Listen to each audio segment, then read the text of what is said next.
الصريح يسعك الفضاء الرحيب. السلام علیکم ورحمۃ اللہ وبرکاتہ۔ ریڈیو HRDF میں خوش آمدید۔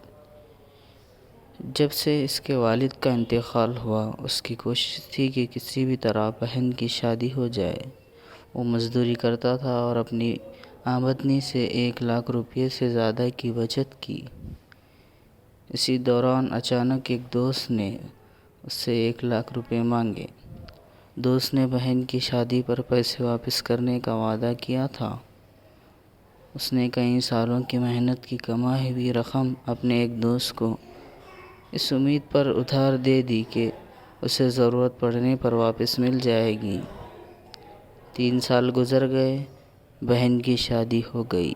اس نے اپنے دوست سے رقم واپس کرنے کو کہا۔ اس نے کہا کہ وہ فوراً واپس کر دے گا اور چلا گیا، اور پھر وہ چھپنے لگا۔ آخر کار دوست نے اپنے ہاتھ کھڑے کر دیے۔ وہ ذہنی مریض بن گیا۔ اس کی ذہنی حالت اب بھی نارمل نہیں ہے۔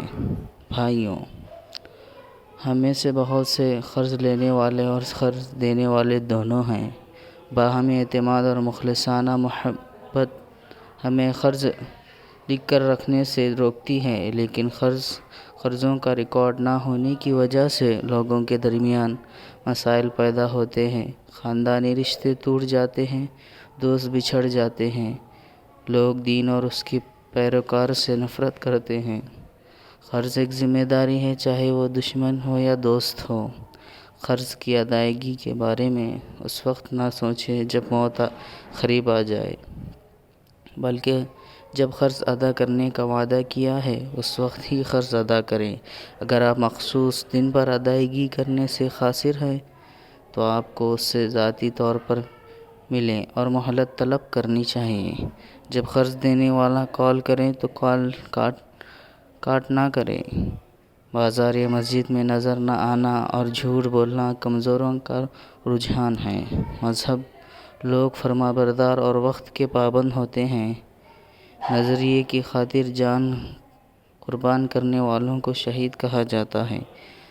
رب تمام گناہوں کو معاف کرتا ہے اور اسے قبول کرتا ہے، اور اگر وہ مقروض ہو تو خدا اسے نظر انداز کر دیتا ہے۔ قرآن کریم کی طویل ترین آیت قرض سے متعلق ہدایات کی طرف اشارہ کرتی ہے۔ اللہ فرماتا ہے، یا ایہا الذین آمنوا اذا تداینتم بدین الی اجل مسمی فاکتبوہ۔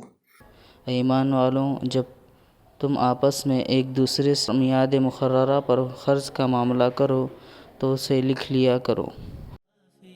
الصريح يسعك الفضاء الرحيب الفسيح.